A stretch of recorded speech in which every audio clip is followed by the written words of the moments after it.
Samedi 16 mars 2013, Madame, Messieurs, bonsoir. Merci de votre fidélité. Bienvenue dans ce journal. Au sommaire de l'actualité, 24 heures après l'annonce par le vice-président du Sénat de la désignation des représentants du corps législatif OCT-CEP, le Parlement n'était pas en mesure d'indiquer si la lettre qui devait être transmise au chef de l'État a été paraphée par le président de la Chambre des députés, Jean-Tolbert Alexis. Pierre-Simon Georges, Marie-Cluny Dumais-Miracle et Néhémie Joseph trouvent l'adhésion de l'ambassade américaine en Haïti qui appelle à leur confirmation. Pour les États-Unis, il s'agit d'une étape importante vers l'organisation des prochaines élections. À l'étranger, lors de son premier grand oral devant la presse ce samedi, le pape François a plaidé pour une église pour les pauvres qui ne soit pas une institution politique. Il affirme avoir choisi le prénom François comme symbole de son pontificat en hommage à Saint François d'Assise. Une ressortissante suisse a été victime d'un viol collectif en présence de son mari vendredi dans le centre de l'Inde. Les deux touristes se rendaient au célèbre palais de Taj Mahal à Agra, dans le nord, l'un des lieux touristiques les plus prisés d'Inde. Dans l'actualité sportive, le Real Madrid sur son terrain a battu ce samedi Mallorca 5-2 lors de la 28e journée du championnat d'Espagne de football. Les Merengues reviennent provisoirement à 10 points du FC Barcelone qui joue dimanche face au Rayo Vallecano. Manchester United en Angleterre et le Bayern Munich en Allemagne ont fait un pas de géant vers le titre de champion en dominant leurs adversaires du jour. En France, la voie se dégage pour le Paris Saint-Germain qui affronte dimanche Saint-Étienne après les contre-performances de Marseille et de Lyon. Madame, Messieurs, restez branchés pour le développement de ces titres et de bien d'autres. De Richef, bienvenue dans le développement du journal. 24 heures après la confirmation par le vice-président du Sénat, André Chrysé, de la désignation de Pierre-Simon Georges, Marie-Cluny Dumais-Miracle et Néhémie Joseph pour représenter le corps législatif OCT-CEP, on n'est pas en mesure de dire si la transmission officielle à l'exécutif a été faite. Le sénateur Richer avait affirmé avoir été mandaté par le président du Grand Corps pour signer la correspondance qui doit être transmise au président de la République, Michel-Joseph Martelly. Mais 24 heures plus tard, le Parlement n'était pas en mesure d'indiquer si oui ou non le président de la Chambre des députés, Jean-Tolbert Alexis, a à son tour paraphé la correspondance. Alors que certains parlementaires et des organisations de la société civile ne voient pas d'un bon œil l'initiative du vice-président du Sénat depuis vendredi soir, l'ambassade des États-Unis en Haïti a, dans un communiqué, salué la désignation de Pierre-Simon Georges, Néhémie Joseph et Marie-Cluny Dumais et plaide pour leur confirmation. Il s'agit d'une étape importante vers l'organisation des élections pour les 10 sièges vacants au Sénat ainsi que des postes municipaux, souligne l'ambassade américaine qui invite les acteurs des branches du pouvoir exécutif et judiciaire du gouvernement de faire preuve de bonne volonté et d'engagement envers le processus démocratique. Pour les États-Unis, le président Michel Martelly a de nouveau confirmé son soutien pour la tenue des élections en 2013. Washington compte sur son ferme leadership pour faire avancer le processus électoral. Le président Michel Martelly a appelé jeudi les parlementaires à voter les projets de loi sur le blanchiment des capitaux, le financement du terrorisme et la signature électronique, soulignant qu'ils ont été déposés au Parlement en juillet 2012. Michel Martelly a attiré l'attention des législateurs sur le risque encouru par Haïti si ces lois ne sont pas votées dans le pays.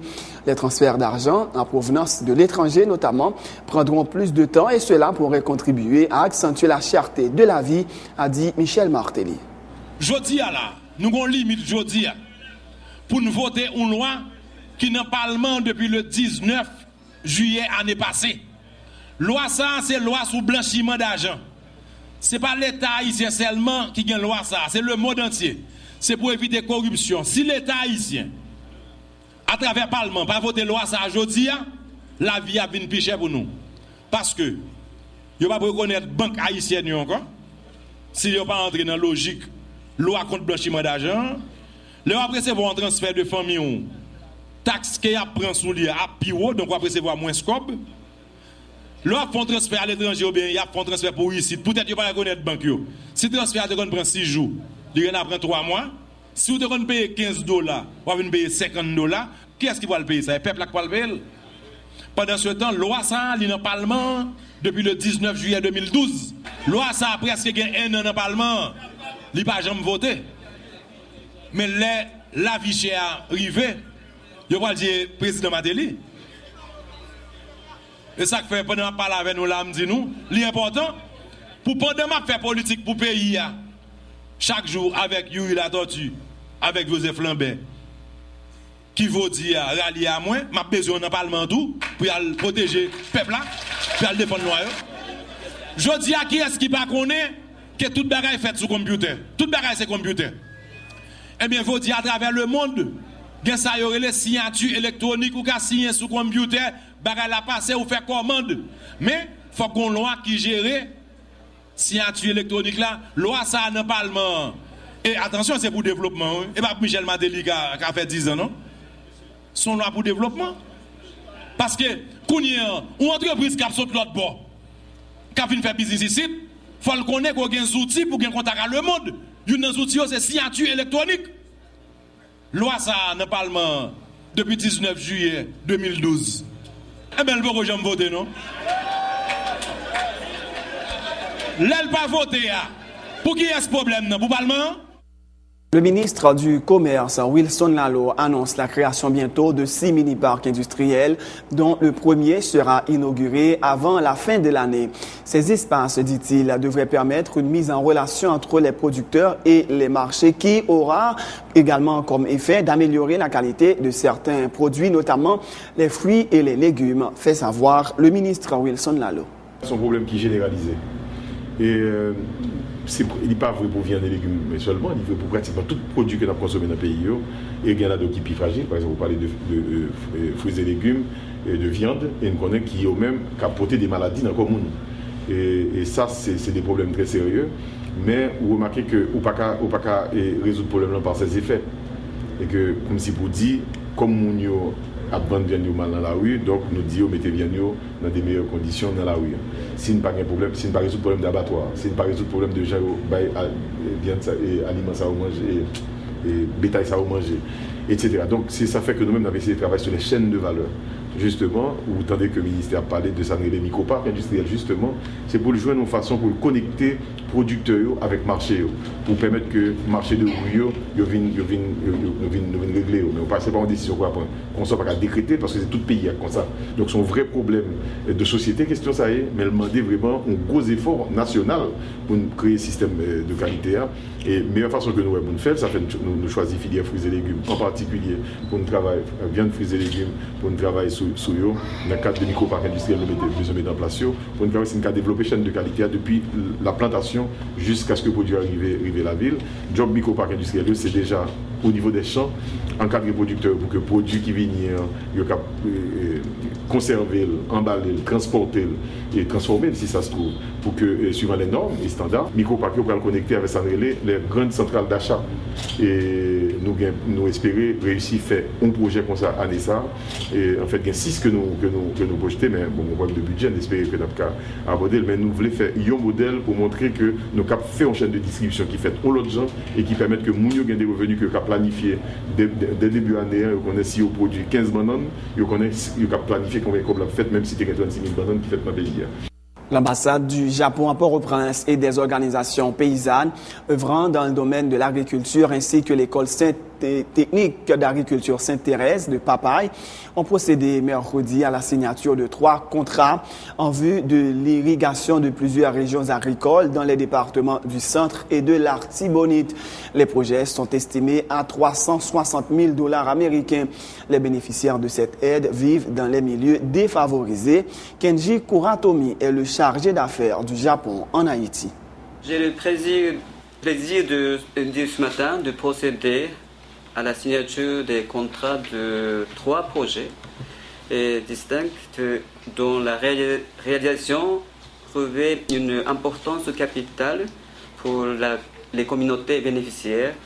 Il s'agit du projet de réhabilitation du système d'irrigation Bongri qui sera réalisé par l'association des irrigants de la zone 4 financé à l'auteur de 123 126 dollars américains, du projet de reconstruction de la prise Sainte-Cécile, qui sera également réalisé dans le département de l'Artibonite par la Fédération des planteurs irrigants de la plaine de Gonaïves, financé à l'auteur de 122 973 dollars américains. Le projet d'installation du système d'irrigation à l'école technique d'agriculture Sainte-Thérèse dans le département de Centre, financé à l'auteur de 112 125 dollars américains. Ce sont tous des projets financés dans le cadre du programme intitulé l'aide sous forme de dons aux micro-projets et locaux contribuant à la sécurité humaine. À travers ces financements, le Japon entend maintenir son support flexible et rapide aux projets de développement en faveur des populations défavorisées. La prise de Bongri et celle de Sainte-Cécile doivent irriguer une surface totale de 600 hectares de terre dans la basse plaine de Gonaïves. Il s'agit donc pour le Japon de mettre à la disposition de cette école un système pour irriguer 3 hectares de terre sur le ferme de l'école. L'objectif principal de ce projet est de pouvoir apprécier les rendements améliorés de la production de la zone. Le coordonnateur de l'association des irrigants de la zone 4, Aïsa Bien-Aimé Prévilien, et le président de la Fédération des planteurs irrigants de la plaine des Gonaïves, Jean-Luc Rosemont, se sont félicités que la coopération japonaise continue de participer aux efforts visant la réduction de la vulnérabilité des couches défavorisées. Leur déclaration. Nous dit tout merci en pile d'est-ce que nous te vînes assister nous matin. Merci nous gain sens li les nous songer depuis qu'il est prise Bongri pas fonctionner ça qui permet moins de 250 hectares par travail malement pour nous pas dire seulement dit tout par travail. Nous-mêmes planteurs dans basse plaine Gonaïves là côté nous te gagné un rêve que nous t'a caressé depuis bien longtemps, c'était réparer le système Sainte-Cécile contribution. Kounia, nous sommes capables de dire que nous arrivons à une solution grâce au financement que le Japon mettait à disponibilité. Nous. Quand pays, amis Haïti, tant que le Japon, qui agit en frais pour construire, pour contribuer à améliorer les conditions de la vie nous et petite nous. Pour nous, qu'a bien réalisé campagne agricole en pile l'autre encore. Tout à fait autre chose. Les examens d'État se dérouleront du 19 juin au 12 juillet. Au Bureau national des examens BUNEX, on s'active à faire les dernières mises en place pour la réussite du processus, indique le directeur général du MENFP, Denis Cadeau, qui en a profité pour confirmer l'élimination du bac permanent et l'obligation qui est faite aux élèves de première de composer dans toutes les matières. Il prévient que le ministère de l'Éducation nationale sera intraitable face aux fraudeurs. Nous félicitons le fait que matin, encore une fois, en moins d'une semaine, nous là avec nous, pour nous capables de partager avec nous quelques informations relatives à l'organisation des examens d'État. C'est une préoccupation pour le ministère là pour que l'examen d'État réussi non seulement dans l'intérêt ministère là, mais également dans l'intérêt de toute communauté éducative là. Dans ce sens, au niveau du ministère, pour année ça, il y a un ensemble de décisions que nous avons adoptées pour nous permettre que l'examen réussisse à 100% dans l'intérêt de tout le monde. entre autres mesures, ça, nous décidons que l'année ça, si moun qui 3 ans avant classe côté, yo pas passer examen pour là-dedans, yo pas réussi. Si moun sa yo pas capable passer examen. Parce que comme nous connaissons, mis à part la 6e année, nous avons examen 9e année et surtout réto, il va falloir que pour ti moun admis pour passer examen ça yo que 3 ans avant ou tu réussi l'examen qui t'a précédé niveau ça. En ce sens, nous voulons interpeller tout parents, tout directeur d'école sur nécessité pour collaborer avec nous-mêmes dans le ministère là, pour que définitivement mal ça nous enrayer. Il y a d'autres mesures qui sont adoptées de façon graduelle. Année ça, pas de bac permanent. Et nous entendons au niveau de la réto pour que Timounio compose dans toute matière. De son côté, le directeur du Bureau national des examens d'État, Renan Michel, annonce la publication sous peu de la liste des élèves impliqués dans les cas de fraude et les écoles concernées. Pour la constatation nous fait dans la liste décision de fin d'année, nous remarquons des cas de doublon. Qui ça veut dire des cas de doublon? Des cas de fraude. Ce sont les petits gens qui n'ont l'école, qui ne sont pas passés dans l'école côté là, ils font moyenne 4 par exemple. Et puis, l'autre école qui a ces petits gens dans la même année, ils baillent en moyenne dans la même année, le cas secondaire pour l'inscrire dans le retour. Machine, les bonnes toutes cassées. Et tableau que nous distribuons, et bien, les bonnes toutes cassées, et nombre d'élèves et par département. Et nous sommes capables de dire que c'est la première étape là. C'est ça nous-mêmes, dans le langage technique, nous relèvons des doublons visibles, des cas de fraude visibles.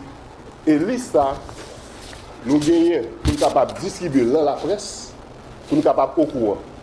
Qui fait nous pour publier liste, c'est parce que nous retournons dans la direction départementale, qui fait vérification dans l'école là, avec Timon, avec le directeur d'école là, pour nous capables de retourner en main. Parce que nous ne pouvons pas publier pour si d'avoir une erreur. Deuxième constatation qui fait. Nous connaissons que pour aller plus vite dans le processus là, au fur et à mesure que l'école a déposé formulaire d'inscription, eh bien, il a tout fait saisir, il a tout commencé la validation. Eh bien, des constats que nous faisons, eh bien, nous mettons des bains en tête. Qu'est-ce que nous faisons? Les petits gens qui ont mis dans le réto, eh bien, les petits gens ne sont pas passés dans le 20e année. Les petits gens ne sont pas capables de valider. Les petits gens, nous avons dans la liste d'inscription réto qui ne sont pas passés dans la seconde. Les petits gens, nous jouons dans le réto, c'est l'année dernière qu'on fait le 9e année. Or, critère là dit clairement, pour que les gens arrivent dans le réto, il faut avoir 3 ans. Autrement dit, année ça, nous en 2012-2013, eh bien, tout le monde qui est dans le réto année ça, pour Pipiti, il faut faire 9e année en 2009-2010. Donc, si on n'a pas fait 9e année en 2010, eh bien, on n'est pas capable de valider. Il y a des directeurs d'école qui ont joué dans l'intelligence Timounio, qui fait Timounio comprendre que ils mettent la caillou, eh bien, il a fait inscrit quand même, il a participé quand même. Eh bien, c'est la deuxième fois qu'on connaît ça dans la presse. Nous demandons Timounio pas côté directeur d'école parce qu'ils ne sont pas capables de valider.